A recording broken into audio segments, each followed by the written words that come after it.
समाधान। बोलिए 1008 श्री संभवनाथ भगवान की, चैतन्य चमत्कारी श्री पार्श्वनाथ भगवान की, परम पूज्य गुरुवर आचार्य 108 श्री विद्यासागर जी महाराज की, पूज्य मुनि श्री प्रमाण सागर जी महाराज की, पूज्य मुनि श्री विराट सागर जी महाराज की, आचार्य संघ की। बंधुओं, आज हम चर्चा करेंगे चरेवेति के सूत्र वाक्य के अनुसार अपनी गुरु आज्ञा का शब्दशः पालन करते हुए पूज्य मुनि श्री प्रमाण सागर जी महाराज अपने कर्तव्यों का सम्यक निर्वहन कर रहे हैं। अभी इस समय भी जब हम आपसे यहाँ बात कर रहे हैं, यहाँ का तापमान 43 डिग्री से भी अधिक है। इस भीषण गर्मी लू के सनसनाते मौसम में जब हर तरफ पानी सूख रहा है, धरती के साथ साथ व्यक्ति के शरीर का और उसकी आंखों का भी पानी सूख रहा है, ऐसे समय में गुरुवर यहाँ प्रतिदिन प्रातः प्रवचन और सायंकालीन शंका समाधान के माध्यम से स्वयं इस परिसह को सहन करते हुए हमारे लिए अपने पावन वचनों की शीतल वर्षा कर रहे हैं, ताकि हम संतप्त हो सकें और हमारी आंखों में पानी बना रह सके, हम अपने जीवन में सुखी रह सकें।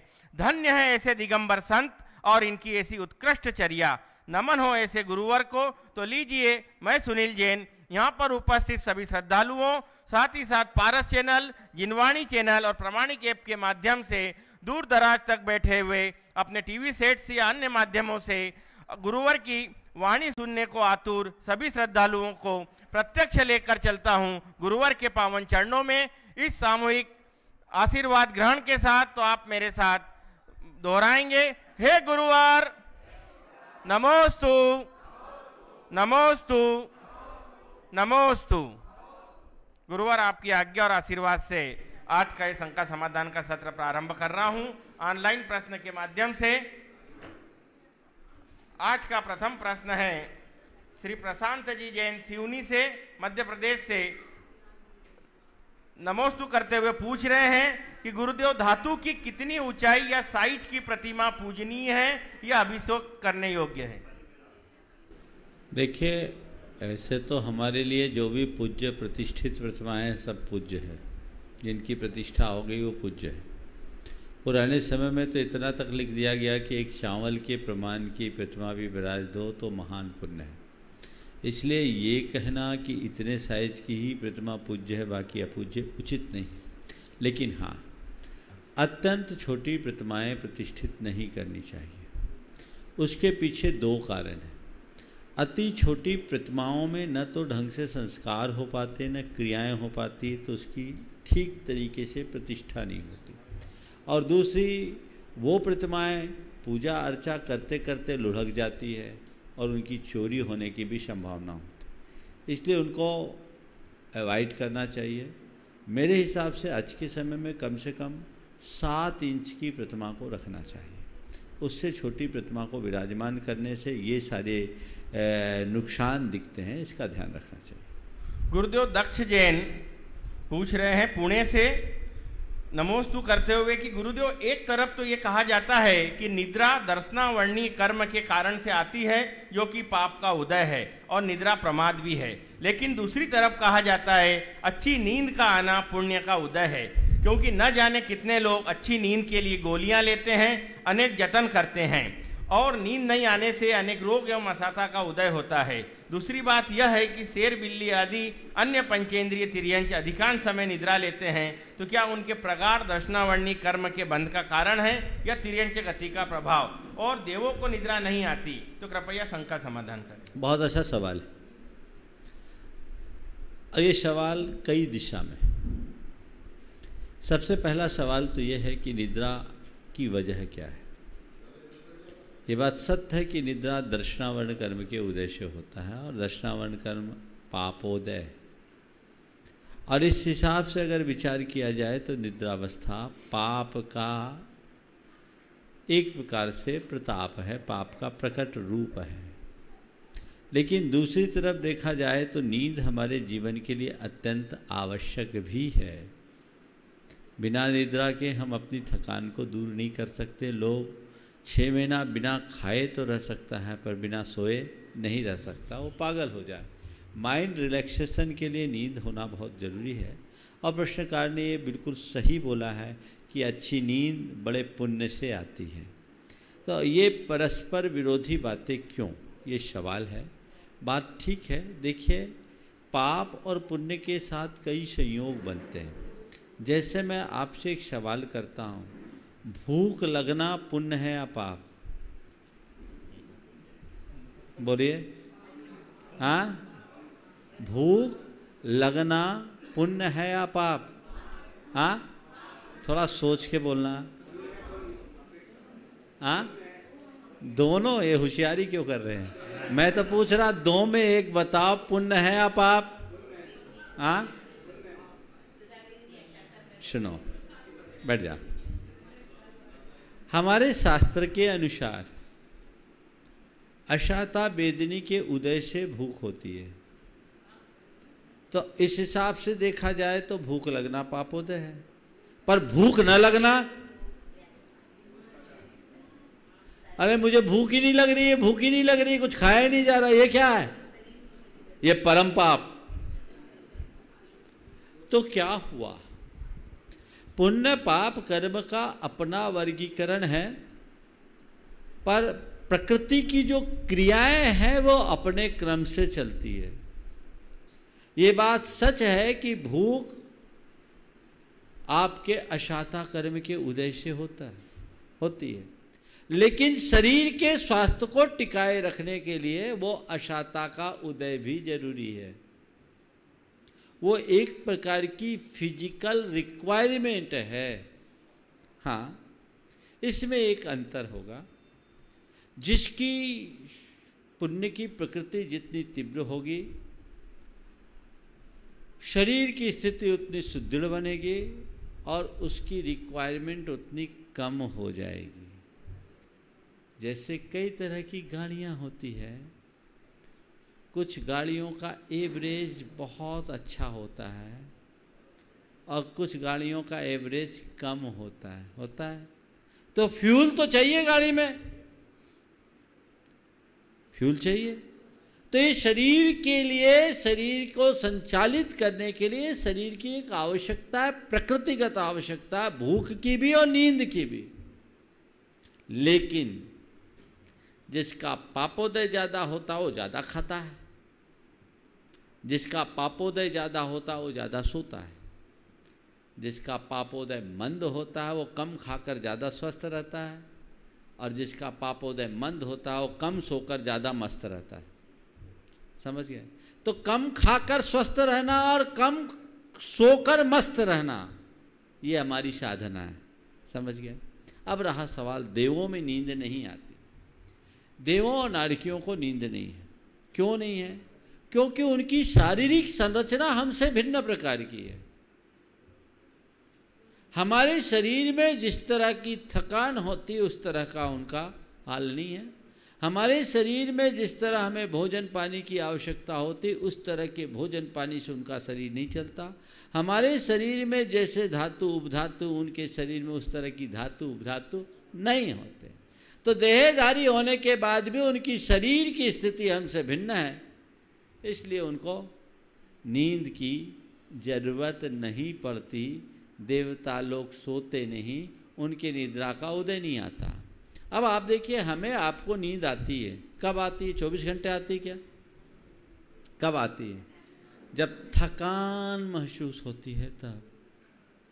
और जब हम कोई दूसरे कार्य में रुचिपूर्वक लीन हो जाते हैं तो कितनी भी नींद है, नींद भाग जाती है। इसका मतलब जब हम अपनी नींद को हीनाधिक कर सकते हैं अपने थोड़े से पुरुषार्थ के बल पर, तो जिनके शरीर की संरचना ही हमसे भिन्न हो गई है उनकी नींद छूट जाए तो इसमें आश्चर्य क्या? इसलिए ये बात यथार्थ है कि निद्रा और क्षुधा ये दोनों पाप कर्म के उदय से होती है, पर ये इस मनुष्य शरीर को संचालित करने के लिए एक आवश्यकता है, देह की आवश्यकता है। हाँ, जो साधक होते हैं वे अपनी साधना के बल पर शरीर की इस रिक्वायरमेंट को उत्तरोत्तर रिड्यूस करते हैं, इसी का नाम तपस्या है। गुरुदेव दीक्षा जैन इंदौर से एक आपसे आशीर्वाद और संबोधन चाहती हैं कि इनके मौसा जी का कल कैंसर का एक क्रिटिकल ऑपरेशन है और उनकी ये निवेदन है कि उनको ऑपरेशन में जो तकलीफ होगी उसमें भी वो संयम बना के रखें और उनका स्वास्थ्य लाभ हो, इसलिए वो आपसे संबोधन और आशीर्वाद की आकांक्षी हैं। देखिए, बहुत लोगों के साथ आजकल कैंसर की बीमारी आने लगी है। प्रायः मैं हर हफ्ते किसी न किसी कैंसर के शिकार की बात सुन लेता हूँ। ये सबसे पहले तो मैं आम लोगों से कहूँगा कि हमें अपने खान पान की प्रवृत्ति पर ध्यान देना है। आज बाज़ार से आप जो कुछ भी अनाज, सब्जियां, फल खरीद रहे हैं वो सब जहर हैं, जहरीले हैं।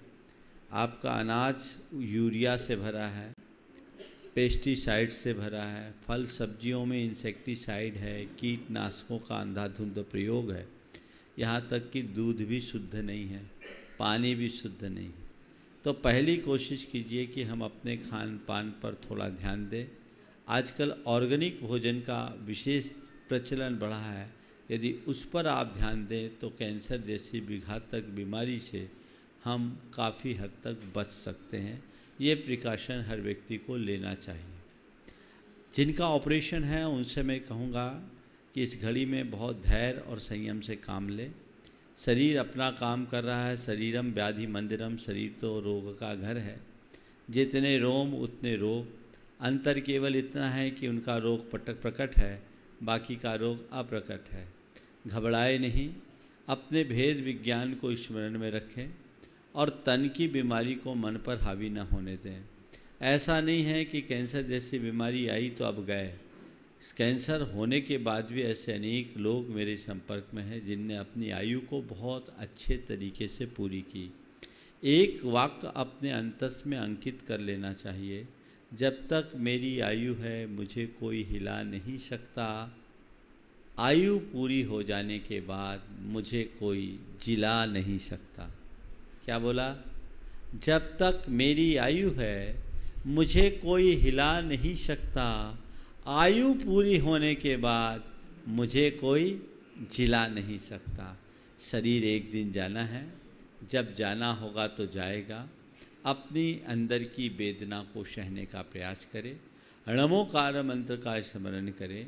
जितना बन सके आप जब ऑपरेशन में जाएं तो चारों प्रकार के आहार का त्याग करके सब जीवों से क्षमा याचना करते हुए आत्म ध्यान के साथ जाएं और मन में संकल्प लें, जब तक मैं होश में ना आऊं तब तक के लिए मेरे परिग्रह के साथ सारे संसार का त्याग है।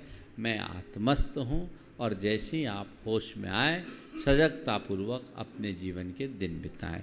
मेरा आशीर्वाद है।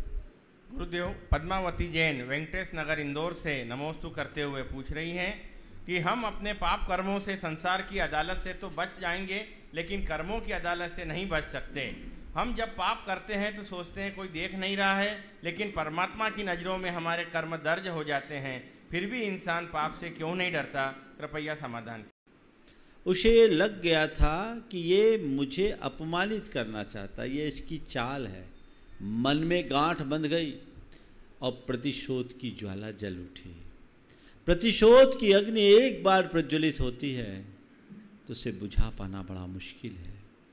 शास्त्रों में ये तो नहीं लिखा कि पार्श्वनाथ भगवान के साथ ये 10 भव का एक तरफा बैर क्यों हुआ।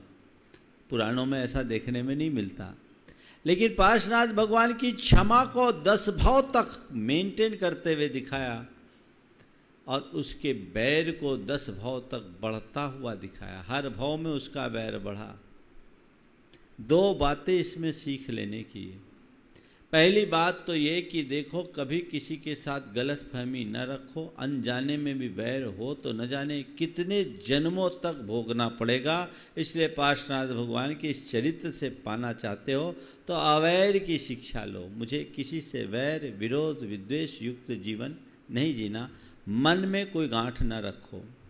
दूसरी बात ये देखो कि कोई व्यक्ति कितना भी ज़्यादा नकारात्मक क्यों न हो, वैर रखे, प्रतिशोध रखे, अंत में जीत क्षमा की ही होती है। किसकी जीत हुई?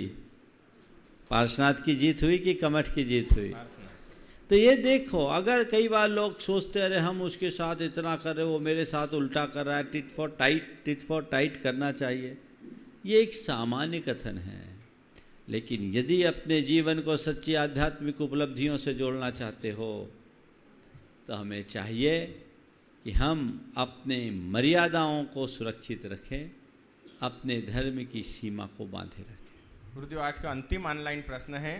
सोनम जैन दिल्ली से नमोस्तु करते हुए पूछ रही हैं कि सारे प्रयत्न करने के बाद भी कुछ चीज़ नहीं मिलती तो क्या हमें ये मान लेना चाहिए कि वो हमारी किस्मत में ही नहीं थी? देखिए, प्रयत्न करने के बाद न मिले तो मन को संतोष देने के लिए इससे अच्छा कोई उपाय नहीं है कि ठीक है मेरे भाग्य में नहीं थी, मेरे किस्मत में नहीं थी। और ये बात भी सच है कि सब चीज़ें सब मनुष्य को नहीं मिलती। ये सोचे कि वो मेरे किस्मत में नहीं थी या ये सोचे वो मेरे लायक नहीं थी। जिसके लायक थी उसे मिल गई, मेरे लायक जो मिली है वो मुझे पर्याप्त है, ऐसा सोचकर अपने मन में संतोष लाया जा सकता है। गुरुदेव, अब मैं आमंत्रित कर रहा हूँ श्रीमान सुभाष जी जैन और श्रीमती नीलम जी जैन, इनके पुत्र पार्थ जी जैन साहिबाबाद से, जो कि गुणायतन के ट्रस्टी हैं, धर्मनिष्ठ हैं, उनका सम्मान करने के लिए आमंत्रित कर रहा हूँ। श्रीमान सौरभ जी जैन, रूही जी जैन सागर को, ट्रस्टी फाउंडर ट्रस्टी गुणायतन को, शीघ्रता से भैया आगे आ जाएं, पीछे से आ जाओ ऐसा लगे तो। और जब तक सुभाष जी और नीलम जी अपना प्रश्न प्रस्तुत करें, हाँ, और इनके स्वागत में साथ में ट्रस्ट के महामंत्री श्री विजय जी काला भी रहेंगे। नमोस्तु गुरुदेव, नमोस्तु गुरुदेव, नमोस्तु गुरुदेव। महाराज जी, मेरा प्रश्न है कि तीर्थंकर भगवंतों के रक्त का वर्ण सफेद होता है, तो इसके पीछे क्या कारण है? तप के प्रभाव से हो जाता है या मतलब इसके पीछे क्या कारण है? देखिए, तीर्थंकरों के रक्त के वर्ण को लेकर कई लोग कई तरह की चर्चा करते हैं। मेडिकल साइंस के अनुसार तो ये कहीं फिट नहीं बैठता। लेकिन एक बार गुरुदेव के सामने ये बात आई, सन 1987 की बात है, थुबोन में थे। एक बौद्ध भिक्षु गुरु चरणों में आए थे। उन्होंने अनेक प्रकार के प्रश्न पूछे और उसमें तीर्थंकरों के विषय में 2 सवाल किए।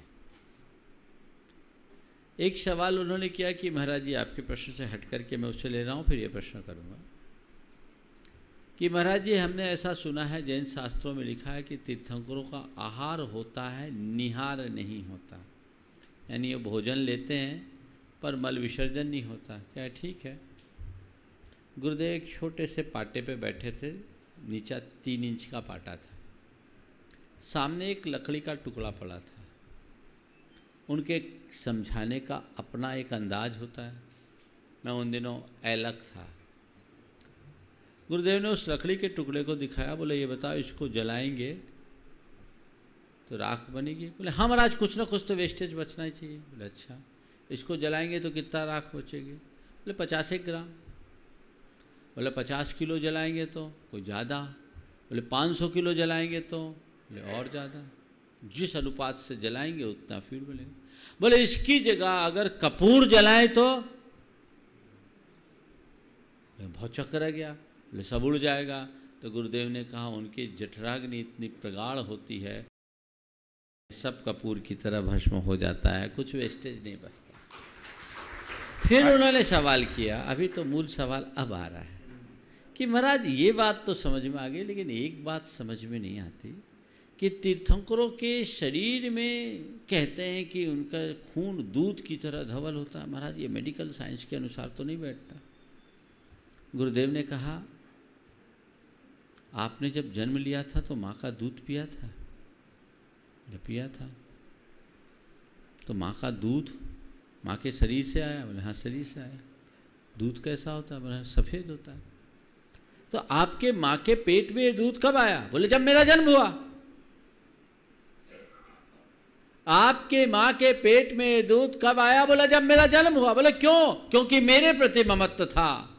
तो गुरुदेव ने उन्हें समझाते हुए कहा, जब एक माँ के मन में एक बच्चे के प्रति प्रेम होने से उसके आंचल में 2 कटोरा दूध आ सकता है, तो जिसका सारे संसार से ममत्व है उसका जर्रा जर्रा दुग्धमय हो जाए तो क्या आश्चर्य। समझ गए? तो ये समझो उनका रक्त कैसा हो ये हमें नहीं मालूम, लेकिन जैसे माँ के स्तन से दूध ही निकलता है, ऐसे तीर्थंकरों के तन से अगर निकलेगा तो दूध ही निकलेगा। इसलिए उन्हें कहा गया मातेव वालस हितानुशास्ता, वो मातृचेतस्क होते हैं। सुभाष जी भाई साहब शीघ्रता से आ जाएं, आपका सम्मान। नमस्ते महाराज जी, नमस्ते महाराज जी, नमस्ते महाराज जी। ऐसा प्रतीत होता है कि जैन धर्म में समाधि मरण की कितनी इम्पोर्टेंस है, ये आप लोगों के मुख से हम रोज़ाना सुनते हैं जी, अध्ययन करते हैं, रोज़ाना सुनते हैं, सब चीज़ें करते हैं।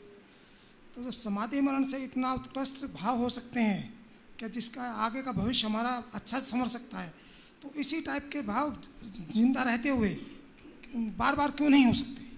देखिए, समाधि मरण किसको मिलता है? जो जीवन भर उस तरह की आराधना करता है, और वो भाव हमारा रखना चाहिए। समाधि मरण तपस्या नहीं, तपस्या का फल है।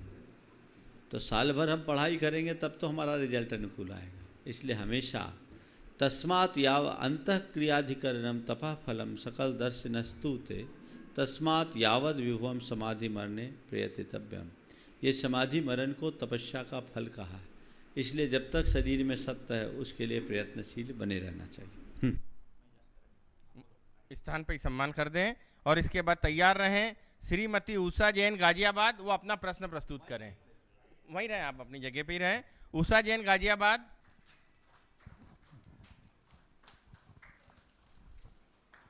पूछिए, आप अपना प्रश्न पूछिए। नमोस्तु महाराज जी, नमोस्तु महाराज जी, नमोस्तु महाराज जी। महाराज श्री, मेरा प्रश्न है कि संलेखना मरण, संन्यास मरण और समाधि मरण का क्या स्वरूप है?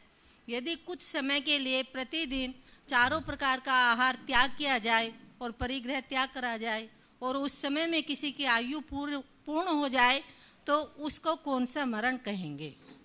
संलेखना मरण, संन्यास मरण और समाधि मरण। देखिए, संलेखना क्या है? विधि पूर्वक हम भोजन पानी को कम करते हुए अपनी कसायों को घटाकर मरणांत समय में ये सारी प्रक्रिया अपनाते और शरीर छोड़ते हैं, तो उसको बोलते हैं संलेखना मरण। इसे ही दूसरे शब्दों में संन्यास मरण भी कहते हैं। लेकिन ये संन्यास हम संक्षेप रूप में भी ले सकते हैं, जिसे संलेखना के रूप में भी कहा गया, संक्षिप्त संलेखना।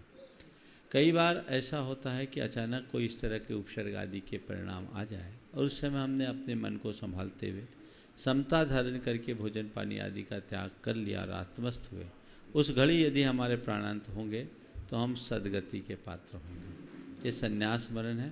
और समाधि मरण समता परिणाम के साथ देह के त्याग का नाम। नमोस्तु महाराज जी, नमोस्तु महाराज। सुनीता दीदी ललितपुर और तैयार है पद्मा दीदी इंदौर। महाराज जी के चरणों में सस्तद्वार नमोस्तु। मेरा प्रश्न है महाराज जी, तीर्थंकर प्रकृति का उदय तो 13वें गुण स्थान में होता है और 15 माह गर्भ में आने के 6 माह पूर्व और 9 माह 15 माह तक रत्न वृष्टि और 56 कुमारियों द्वारा माता की सेवा, अष्ट कुमारियों द्वारा सेवा, जन्म कल्याणक का उत्सव और जन्म का, और ये आगे तप कल्याणक में लौकांतिक देवादि, तो ये किस प्रकृति का परिणत फल है? ये बताओ, हम लोग भोजन करते हैं, कितना भी पौष्टिक भोजन करें, उससे खून बनने में कितना समय लगता है? तुरंत बनता है कि टाइम लगता है? डॉक्टर बताओ। हाँ, टाइम लगता है ना, कुछ घंटे लगते हैं पूरा भोजन का पाचन होने। तुरंत तो नहीं होता है ना। हमने अभी भोजन किया, असर बाद में पड़ा है ना। तो अभी हमारे शरीर में जो ताकत है वो पुराने भोजन की ताकत है कि आज की ताकत है?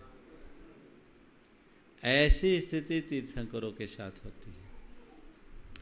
तीर्थंकर प्रकृति का उदय जब होगा तो होगा, लेकिन उस तीर्थंकर प्रकृति के साथ उन्होंने अन्य ऐसे पुण्य को बांध रखा है जो सारा निमित्त नैमित्तिक संबंध देते हैं।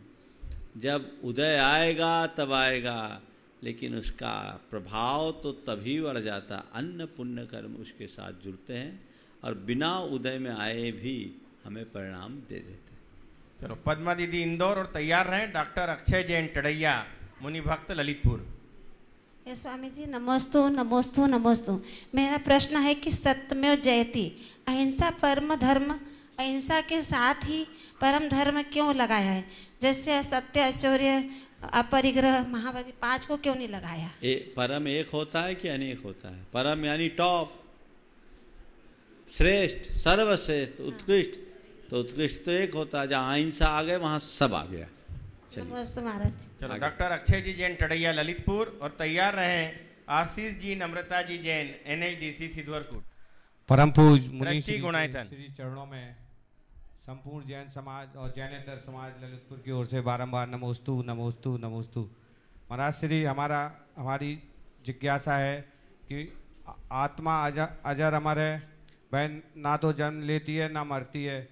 इस प्रकार इस संसार में आत्माओं की संख्या नियत हुई और उन आत्माओं में से अनंतानंत आत्माएं मोक्ष जा चुकी हैं। इस प्रकार इस संसार में आत्माओं की संख्या कम होनी चाहिए, लेकिन मनुष्यों और तिरंचों में की संख्या लगातार बढ़ती जा रही है। ऐसा क्यों हो रहा है? देखिए, बहुत अच्छा सवाल किया है आपने। ये सवाल अनेक बार अनेक तरीके से आया भी। आत्मा अनंत है, उनकी संख्या बढ़ नहीं सकती, और प्रतिपल मोक्ष जा रहे हैं तो घटनी चाहिए। एक दिन एक भाई ने ऐसा ही सवाल किया, महाराज एक दिन संसार खाली ना हो जाएगा, सब मोक्ष जाते रहेंगे। उसने पूछा, महाराज मोक्ष जाने का क्रम क्या है? हमने सुना 6 महीने में 608 जीव जाते हैं। बोले हाँ, 6 महीने 8 समय में 608 जीव जाते हैं। तो उसने एकदम बोला घबरा कर कि महाराज ऐसा चलते चलते चलते एक दिन संसार खाली नहीं हो जाएगा। हम बोले जब तक तेरे जैसे चिंता करने वाले बैठे हैं खाली नहीं होगा। फिर मैंने उसे समझाया, बोले देखो भाई, संसार कभी खाली नहीं होगा। बोले क्यों? बोले जीव राशि अनंत है, और अनंत का गणित बिल्कुल अलग है। अनंत किसको बोलते हैं? अनंत वह राशि है जिसमें आय न हो और व्यय होते रहे, फिर भी जो अव्यय यानी ज्यों की त्यों बनी रहे, उसको बोलते हैं अनंत। जिसमें कोई बढ़ोतरी ना हो, घटते रहे फिर भी ज्यों का त्यों बना रहे, आय रहित व्यय होने पर भी अव्यय बना रहे। महाराज ये गणित कैसा? बोले जैसे भविष्यकाल।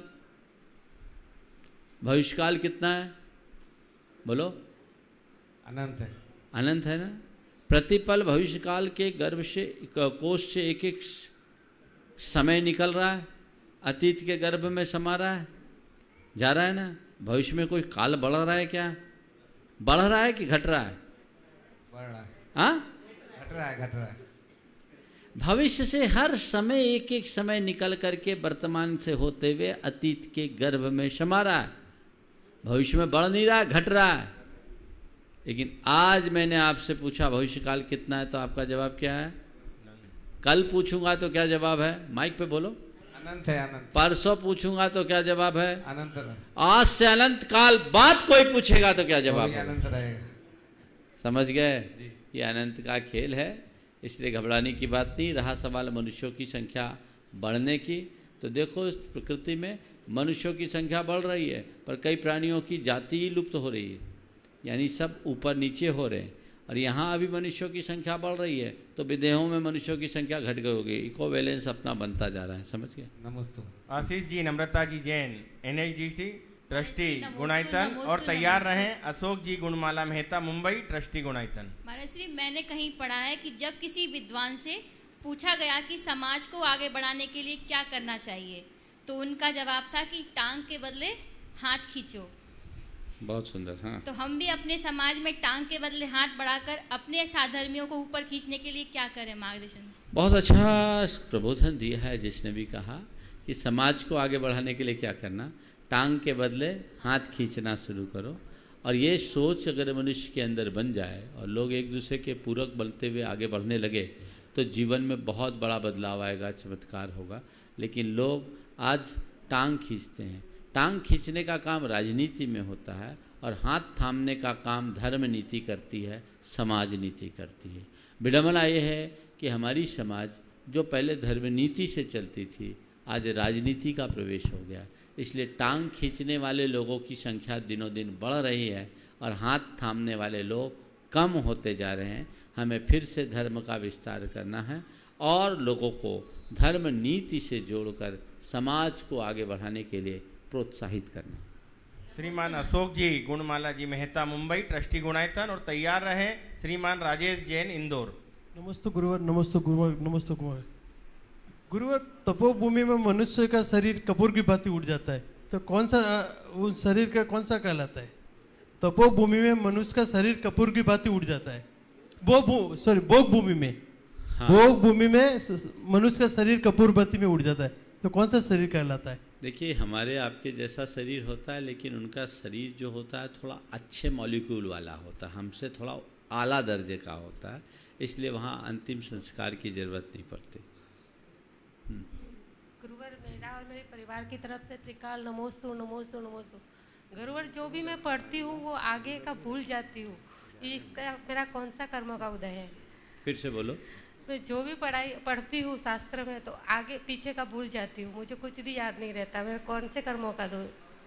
शास्त्र पढ़ती हूँ, आगे पीछे का कोई याद नहीं रहता, भूल जाती हूँ, कौन से कर्म का होता है? देखो, मैं एक सवाल आपसे करता हूँ, जितनी देर पढ़ती हो उतनी देर मन लगता है कि नहीं लगता? मन तो लगता है। तो अब एक काम करो, मन लगाने के लिए पढ़ना शुरू कर दो, याद करने के लिए भूल जाओ। इतना तो याद है कि मेरा हित किस में, अहित किस में, समझ गए ना? तो अब ये है, इसका ज़्यादा टेंशन लेने की ज़रूरत नहीं है। हर व्यक्ति की मेमोरी की और ग्रास्पिंग की अलग अलग पावर होती है। इस बात को लेकर, ये है तो ज्ञानावर्ण कर्म की परिणति, पर इस बात को लेकर चिंतित होने की जगह प्रयोजनभूत बात को स्वीकार कर लो, तो हो सकता है याद रखने वालों से ज़्यादा सफल भूलने के बाद भी आप हो जाओ। नमस्ते गुरुदेव। राजेश जी जैन इंदौर और तैयार रहें श्रीमती विमला जी हीरालाल जी मेहता मुंबई। गुरुदेव को त्रिवार नमोस्तु करता हुआ मैं राजेश जैन इंदौर से। गुरुदेव, मेरी शंका है कि जब मैं किसी व्यक्ति को दरिद्रता दुख संकट में देखता हूँ तो मेरा हृदय करुणा से भर जाता है। अपने शक्ति अनुसार उसकी सेवा सहायता भी करता हूँ। फिर अचानक ध्यान आता है कि जो कुछ भी हो रहा है वो सही हो रहा है, जो हम भोग रहे हैं वो अपने कर्मों की वजह से भोग रहे हैं, इसलिए ज्ञाता दृष्टा रहो। ऐसे में गुरुदेव करुणा कहीं कुंठित हो जाती है, कृपया समाधान करें।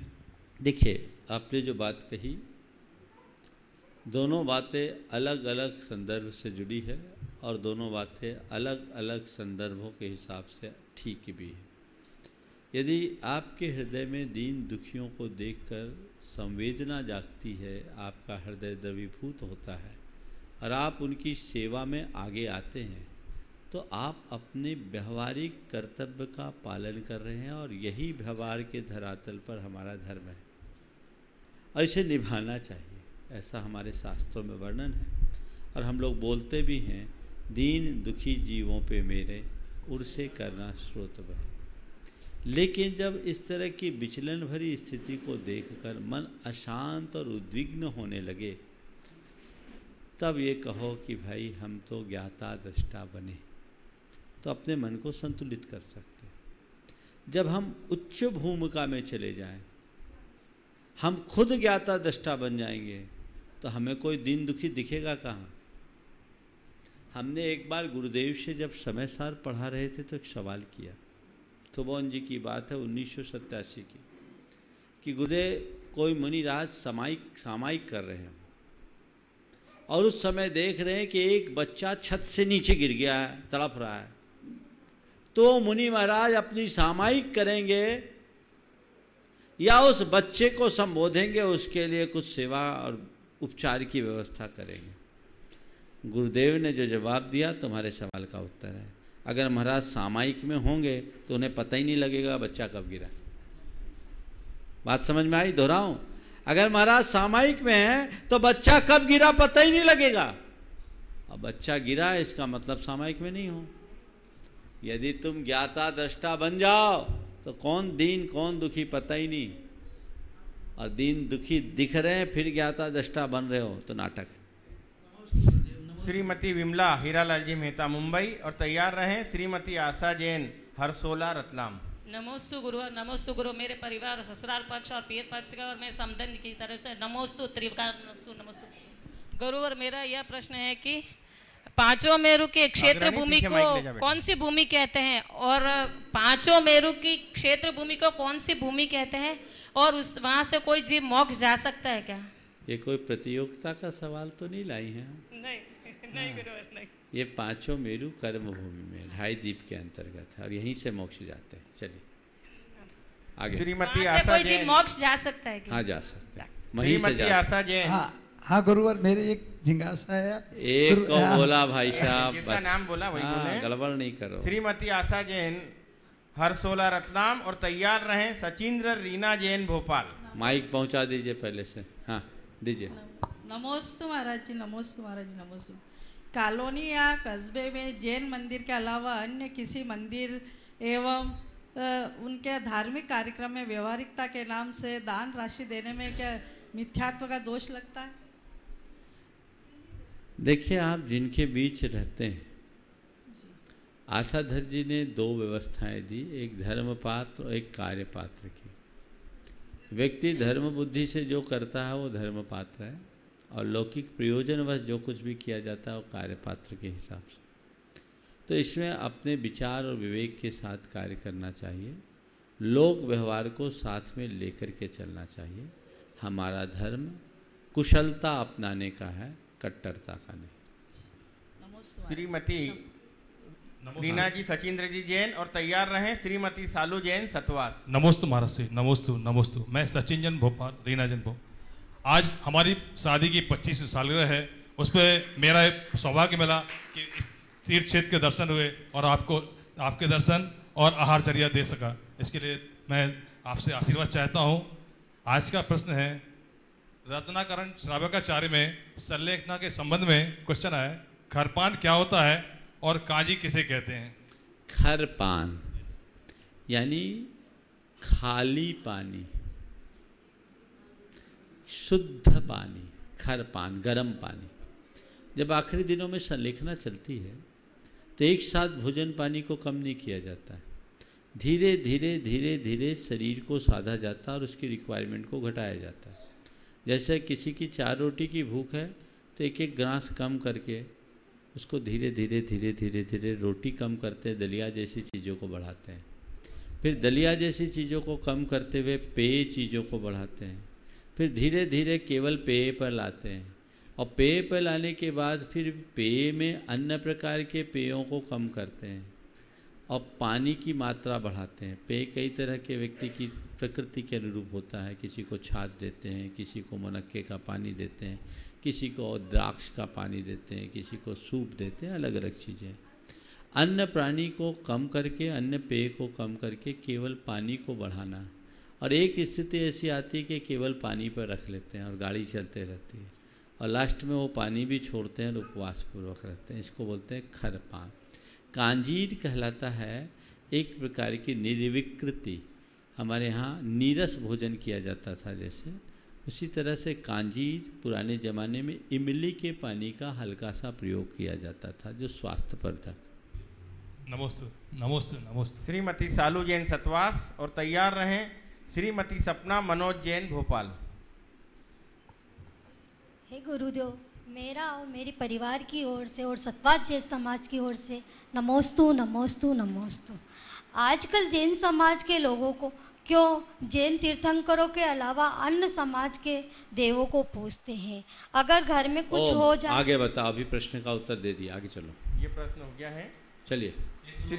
नमोस्तु नमोस्तु।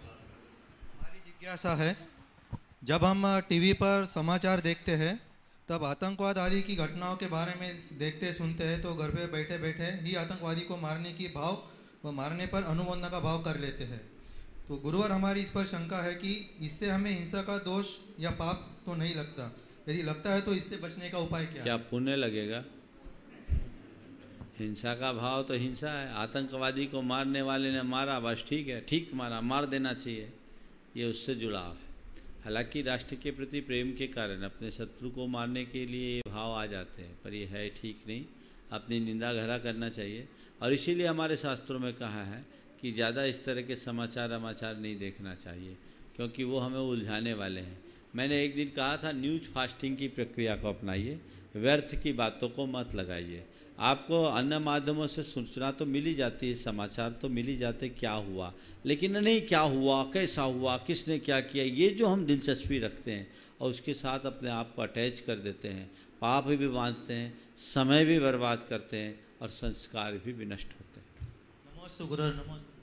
श्रीमती मंजू पवन जी कासलीवाल मुंबई, और तैयार रहें श्रीमती नीता आशीष जैन, जैन बस सर्विस बढ़वा। नमोस्तु नमोस्तु नमोस्तु महाराज जी, बाबई समाज की ओर से नमोस्तु नमोस्तु नमोस्तु। हे गुरुवर, मेरी जिज्ञासा है कि जिस प्रकार बैंक में जमा राशि और निकाली गई राशि डेबिट व क्रेडिट को घटाकर शेष राशि का भुगतान कर दिया जाता है, जबकि कहा जाता है कि जीव को पुण्य कर्मों व पाप कर्म दोनों के अलग अलग फल को भुगतना पड़ता है। गुरुवर, मेरी जिज्ञासा है कि यहाँ भी पुण्य कर्मों से पाप कर्मों को कम कर मात्र शेष कर्मों के फल को भुगतना पड़े, ऐसा क्यों नहीं होता? देखिए, बात बिल्कुल सही कही है। बैंकिंग की प्रणाली और कर्म की प्रणाली को आपने जोड़ने की कोशिश की है। बात सही है, बैंक में जो हम जमा करते हैं डेबिट होता है, निकाल लेते हैं क्रेडिट होता है, और जब भी हम वहाँ से भुगतान लेते हैं तो डेबिट और क्रेडिट के बीच में जो बचता है उसे दिया जाता है। कर्मों के साथ अगर हम ऐसा कहें कि पुण्य कर्म का नाम डेबिट है और पाप कर्म का नाम क्रेडिट है, तो उसके बीच जो भारी है वो हमारे काम में आता है। व्यवहारिक धरातल पर देखा जाए तो ऐसा ही होता है कि हमारा पुण्य जब प्रबल होता है तो पाप पर भारी पड़ जाता है, और पाप जब प्रबल होता है पुण्य पर भारी हो जाता है। यानी यूँ कहें कि हम यदि पुण्य को ज़्यादा बांधते हैं तो पाप कमज़ोर होता है, और पाप को ज़्यादा बांधते हैं तो पुण्य कमज़ोर होता है। लेकिन हमारे साथ एक तीसरी स्थिति है। पुण्य और पाप जो है, इसमें एक चीज़ ध्यान रखना है, पाप बांधना यानी कर्ज लेना, और पुण्य भोगना यानी खर्चा करना। खर्चा कर रहे हैं हम ज़्यादा और कमा रहे हैं कम, और पुराना कर्जा हम पर चढ़ा हुआ है, तो अब हालत क्या होगी? दिवालियेपन की होगी कि नहीं होगी? तो धर्म साधना में क्या कहा जाता है कि तुम पाप के कर्ज को उतारो, इतना ही पर्याप्त नहीं है। पुण्य की वृद्धि करो, इतना भी पर्याप्त नहीं है। पुण्य को भोगना बंद करो, क्योंकि तुम जितना जितना पुण्य भोगोगे कर्ज पाप का बढ़ता जाएगा, तो वो चलता रहेगा उल्टा।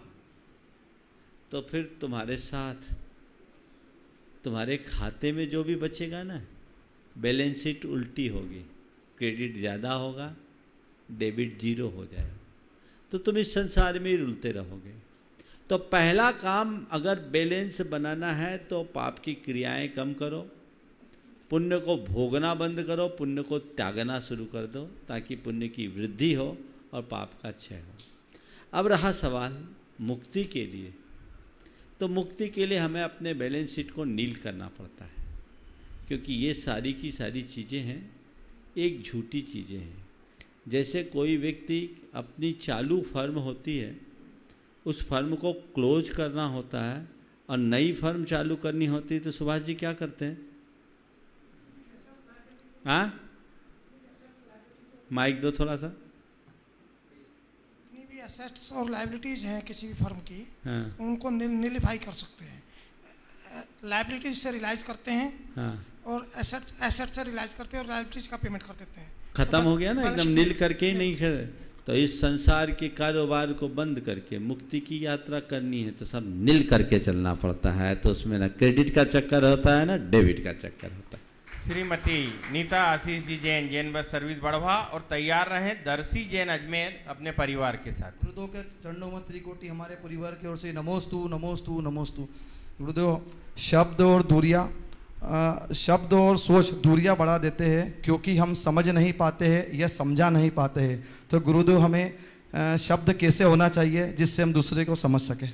बहुत अच्छा वाक्य कहा है, शब्द और सोच दूरियां बढ़ा देते हैं, क्योंकि हम समझ नहीं पाते हैं और समझा नहीं पाते। आपने पूछा है हम कैसे शब्द कहें और कैसी सोच रखें जिससे दूरियां मिटे। देखिए, बात बिल्कुल सही है, शब्द दूरियां बढ़ाते भी हैं तो शब्द दूरियां मिटाते भी हैं। हम औरों शब्दों का प्रयोग करें जैसा औरों से अपने प्रति अपेक्षा रखते हैं। हम क्या चाहते हैं? लोग हमारे लिए अच्छा बोले, हमारी प्रशंसा करे, मेरे प्रति सकारात्मक रहे, मृदु भाषा में बोले। तो बस जैसा हम औरों से अपने लिए चाहते हैं औरों के साथ वही करें तो सबको अच्छा लगेगा। अगर कोई हमें कर्कश शब्द कहते हैं, कटु वचन कहते हैं, व्यंग कहते हैं, मर्मघाती शब्द कहते हैं, हमारे हृदय को चुभता है और उस व्यक्ति से हम दूरी बना लेते हैं। तो यदि हम दूसरों के साथ करेंगे, उसे चुभेगा, वो हमसे दूरी बना लेगा। तो सीधा सीधा सिद्धांत है, हम औरों के प्रति वैसा ही व्यवहार करें जैसा औरों से हम अपने प्रति चाहते हैं, और सोच को हमेशा सकारात्मक बनाएं तो सारी स्थितियां अपने आप अनुकूल बन जाए। दर्शी जैन अजमेर अपने परिवार के साथ, और तैयार रहें श्रीमान गुलजारी लाल जी जैन, NHDC सिद्धवरकूट, ट्रस्टी गुणायतन। नमोस्तु महाराज जी, मेरा प्रश्न यह है, हम जैन हैं, हम राष्ट्रगान का अपने लिए, हमारे लिए क्या महत्व है जीवन में, और हम उसकी रिस्पेक्ट कैसे करें? फिर से बोलो। हम जैन हैं, हम जैन हैं, हम राष्ट्रगान, हमारे लिए राष्ट्रगान का क्या महत्व है? हम राष्ट्रगान की, देखिए जैन हैं, जैन हमारा व्यक्तिगत धर्म है, और राष्ट्र है तो हर जैन को, हर नागरिक को जितना अपने धार्मिक कर्तव्यों के प्रति रुझान रखना चाहिए, उतना ही अपने राष्ट्रीय कर्तव्यों के प्रति भी रखना चाहिए। धर्म निष्ठा के साथ राष्ट्र निष्ठा भी होनी चाहिए। धर्म के प्रति हमारी जितनी भक्ति है, राष्ट्र के प्रति भी हमारी वैसी ही भक्ति होनी चाहिए। तो राष्ट्रगान को राष्ट्रगान के रूप में रखना चाहिए, और राष्ट्रगान का वही सम्मान करना चाहिए जो हमारी परंपरा में है। जहाँ कहीं भी राष्ट्रगान होता है, हम सावधान मुद्रा में खड़े होकर अपनी राष्ट्रभक्ति को प्रकट करते हैं। तो हमें इसे अपनाना चाहिए। जैन धर्म की दृष्टि से ये सदैव अनुकरणीय कहा गया है, इसे कहीं से भी निषिद्ध नहीं कहा। श्रीमान गुलजारी लाल जी जैन, और कोई एक ही, ठीक, NHDC ट्रस्टी गुणायतन, और तैयार रहें श्रीमान विनोद जी देशमाने, सोलापुर। परम पूज गुरुवर कोटि शाह नमोस्तु। महाराज जी, दूसरे व्यक्ति को संदेह की दृष्टि से देखने वाले व्यक्ति की क्या दशा होती है महाराज जी? दूसरों को संदेह की दृष्टि से देखने वाले व्यक्ति की दशा तो ये होती कि सबसे पहले वो खुद भ्रमित रहता है, उसके मन में स्थिरता नहीं रहती, सरलता नहीं रहती, और हो सकता आज औरों को संदेह की दृष्टि से दिख रहा है, कल खुद उसकी दशा संदिग्ध हो जाए। बिना आधार के शंकास्पद दृष्टि से देखना उचित नहीं। नमोस्तु महाराज जी। श्रीमान विनोद जी देशमाने, सोलापुर, और तैयार रहें CA अभय जैन। महाराज जी, मेरी ओर से तथा परिवार की ओर से त्रिवार नमस्तु। यदि किसी श्रावक ने नियम लिया हो और किसी कारणवश या छोटी सी भूल से नियम भंग हुआ हो, तो प्रायश्चित खुद ले सकते हैं या गुरु के पास जाकर लेना चाहिए? कृपया शंका का समाधान कीजिए। फिर से बोलिए। यदि किसी श्रावक ने नियम लिया हो और किसी कारणवश या छोटी सी भूल से नियम भंग हुआ हो, तो प्रायश्चित खुद ले सकते हैं या गुरु के पास जाकर लेना चाहिए? खुद प्रायश्चित लेगा तो नियम में दृढ़ नहीं रहेगा, गुरु से प्रायश्चित लेगा तो नियम से दृढ़ रहेगा। नमोस्तु गुरुवर, नमोस्तु गुरुवर। अब आगे बोलो। समस्त परमार्थम समूह इंदौर की तरफ से बारंबार नमोस्तु, समस्त परिवार की तरफ से बारंबार नमोस्तु। गुरुवर, एक प्रश्न बार बार मन में ये उठता है, अहिंसामयी विश्व धर्म हमारे जैन धर्म को कहा गया है, ये केवल शब्दों तक ही सीमित रह गया है, इसे कैसे विश्व में अहिंसा का प्रतिपादन करें? गुरुवर, अहिंसामयी विश्व धर्म हमारे जैन धर्म को कहा गया है, परंतु ये केवल शब्दों तक ही सीमित दिखता है, इसे संपूर्ण विश्व में आज जो इतनी हिंसा हो रही है उसको अहिंसा में परिवर्तित कर अहिंसा धर्म का प्रतिपादन कैसे करें? ये एक भावना और प्रश्न। देखिए, बात बिल्कुल सही है। अहिंसा ही एक ऐसा धर्म है जिसे हम विश्व धर्म बना सकते हैं, क्योंकि अहिंसा सभी धर्मों का केंद्रीय तत्व है और सारे विश्व को लोग अहिंसा को प्रमुखता देते हैं। लेकिन एक बड़ी विडंबना है कि सारे विश्व में चर्चा अहिंसा की जाती है और तैयारियां युद्ध की, अस्त्र शस्त्र की। हम निरस्त्रीकरण की भावना को बढ़ाएं, आत्मोपौम्य की भावना को विकसित करें, सर्वभूतात्म भावना को विकसित करें। हर प्राणी के भीतर समान दृष्टि जब हम विकसित करेंगे तभी हम अहिंसा को सार्वजनीन रूप में प्रतिष्ठापित कर पाएंगे। इसके लिए सहअस्तित्वमूलक दृष्टि चाहिए और संवेदना चाहिए, ताकि हमारे हृदय में सबके प्रति सहानुभूति हो। उत्तरोत्तर ये चीज़ें कम हो रही है, इसलिए ऐसे परिणाम घट रहे हैं। हम फिर भी धीरे धीरे यदि इस सहनशीलता, सहानुभूति, संवेदनशीलता जैसे गुणों को हृदय में विकसित करें और सर्वभूतात्म भावना को जगाने में अगर सफल होते हैं तो ये परिणाम जरूर आएंगे। बंधुओं, विगत 7 तारीख को शुक्ल पंचमी के दिन इसी मंच से एक अभियान की शुरुआत हुई थी, जैन जनगणना जागरूकता अभियान। यद्यपि इसकी चर्चा पर्यूषण के दिनों में रतलाम से शुरू हुई थी, मुझे बड़ी प्रसन्नता है कि बिना किसी संगठन, बिना किसी बैनर के भी लाखों लोगों ने अपने अपने नाम पंजीकृत करा लिए। लेकिन अब उसे एक बहुत अच्छा स्वरूप दिया गया है। जैन जनगणना जागरूकता अभियान के तहत पूरे देश भर के जैनों की जनगणना के प्रति जागरूकता फैलाने का एक उपक्रम यहाँ से छेड़ा गया है। ये केवल एक व्यक्ति के वश की बात नहीं है और एक किसी साधु विशेष की बात नहीं है, सारे समाज की बात है। क्योंकि पिछली जनगणनाओं के बाद जो चुनौतियाँ हमारे सामने उभर कर आई है, उसके प्रति समाज को सोचना बहुत ज़रूरी है। अभी बताया गया कि यदि हमारी जनसंख्या 30 लाख के नीचे आ जाएगी, 30 लाख तक आ जाएगी, तो हमारा जो अभी 6वां नंबर है वो जनगणना से लिस्ट से ही बाहर हो जाएगा। यानी अभी हम अल्पसंख्यक हैं, बाद में हमारा वजूद ही खत्म हो जाएगा। इसके लिए हमें जागरूकता लाने की ज़रूरत है, क्योंकि वर्तमान सेंसेक्स में जो संख्याएं दी गई है वो सही नहीं है। हमारे लिए कहा जाता है कि 44.46 लाख हैं, ये वास्तविकता से परे हैं। क्योंकि अभी इन दिनों अभियान में जो पक्ष तथ्य सामने आए, उसमें कई जगह की जो जनसंख्या सेंसेक्स में बताई गई है, वास्तविक जनसंख्या उससे दुगनी और दुगनी से भी ज़्यादा है। 2-3 उदाहरण आप सबके बीच में रखता हूँ। इंदौर जिले की आबादी 71,000 सेंसस के अनुसार है 2011 के, जबकि इंदौर शहर मात्र में केवल दिगंबर जैनों के 12,000 परिवारों की सूची मेरे पास आ गई, जो लगभग 70,000 के करीब ठहरती है। जबकि उतने ही बल्कि उससे कुछ अधिक श्वेतांबर भाई इंदौर शहर में रहते हैं और इंदौर ज़िले में तो पर्याप्त संख्या में जैन हैं, तो ये ठीक नहीं है। इसी तरह रतलाम ज़िले का 29,904 या 934 संख्या बताई, जबकि रतलाम शहर में 10,000 परिवारों का डिटेल मेरे पास आया, बिल्कुल फ़ोन नंबर सहित। लगभग 50,000 जैन तो रतलाम शहर में ही। ऐसे अन्य भी अनेक स्थानों में हैं जो इस बात को दर्शाता है कि ये जो जनसंख्या है ये सही नहीं। इसी प्रकार परसों 2 बातें और चौंकाने की आई, जिसमें हमारी जनसंख्या में कई लोगों को 14,000 शेड्यूल ट्राइब बता दी एसटी में, जबकि जैन में एक भी नहीं, और ये सभी राज्यों में बता दिया।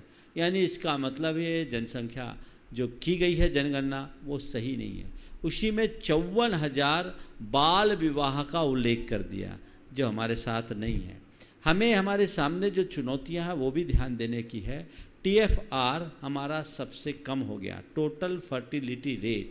यदि यही रही तो हम आने वाले 10-20 साल में नाम शेष रह जाएंगे। इसी के साथ 14 वर्ष से कम उम्र के हमारी उम्र समूह के लोग हमारी समाज में बहुत कम हैं, जो हमारे लिए भारी चिंता का विषय है। और 60 साल से अधिक उम्र वालों की संख्या हमारे यहाँ अन्यों की तुलना में बहुत ज़्यादा है। ये सारी चीज़ें ऐसी हैं जिसके प्रति समाज में व्यापक जागरूकता का अभियान चलाने की ज़रूरत है, जिसकी शुरुआत यहाँ से हुई। मैं इस कार्यक्रम को देखने और सुनने वाले सभी लोगों से कहूँगा कि इस बात को अधिक से अधिक लोगों तक फैलाएं। बहुत जल्दी इसका एक राष्ट्रीय स्वरूप बनने जा रहा है, जिसमें पूरे देश भर के सभी समुदायों के लोगों को जोड़कर एक टीम बनाई जाएगी और देश भर के साधु संतों और समाज के प्रमुखों से संपर्क करके उन्हें इस बात के लिए अवगत कराया जाएगा।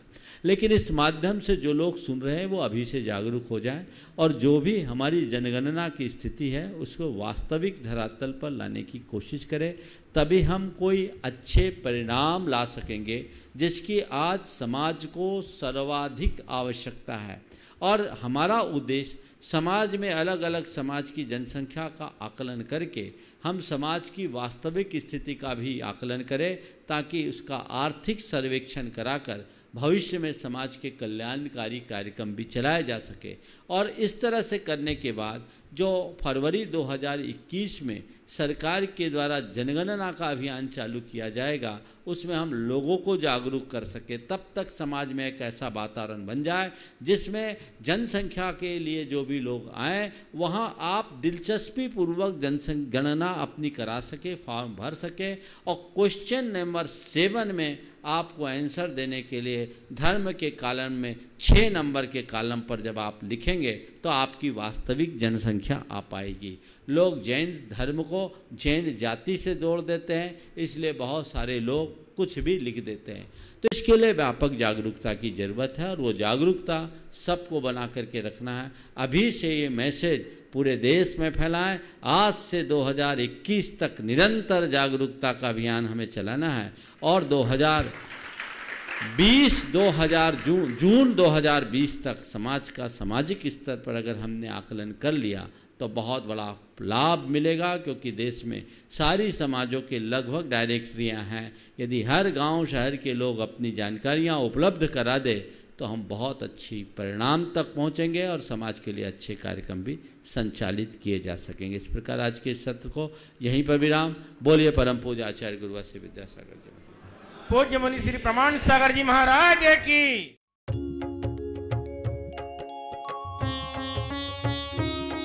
शंका समाधान।